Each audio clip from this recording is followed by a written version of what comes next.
Здравейте, хора, ще се гримирам. Да, правилно чухте. Правилно. Така, извила съм си миглите с миглоизвивачката на Титания. Има си допълнител, резервна гъбичка, да кажем. И с ето това се маха, за да можеш да разтвори да извиваш миглите. Много леко съм ги извила. Така, нека да започнем с грима. Така че, да, слагаме малко по този начин. Тупун. Да.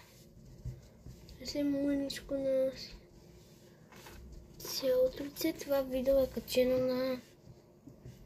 може би ще го кача на 10, но е качено на... но е направено на 9. Днеска сме 9 де факто. Просто нямам днеска време да го снимам това видео, да го обработя. Аз не ще го обработя много, но нямам време да го качам. Като това видео ще снимам на телефона ми, така че постоянно ще гледам времето да не го надмина 180 секунди, 3 минути. Като по-руша се отминава бавно по бавно.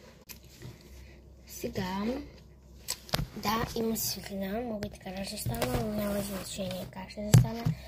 Пак съм си аз.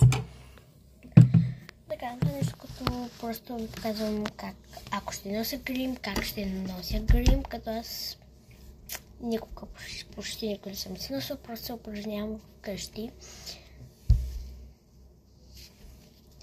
И да, ще ви разкажа една история.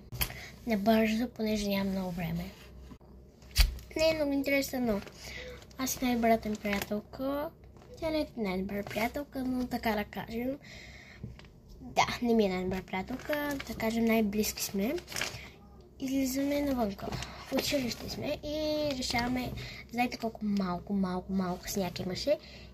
И ние решаваме да си направим снежен човек. Окей, направихме си го. Толкова трудно. Ама трудно. Не!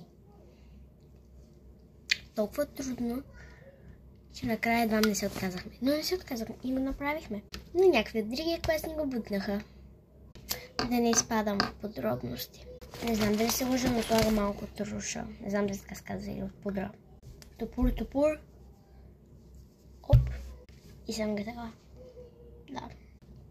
И слагам много по-малко. Оправихме положението. Човек, искате още, абонирайте се.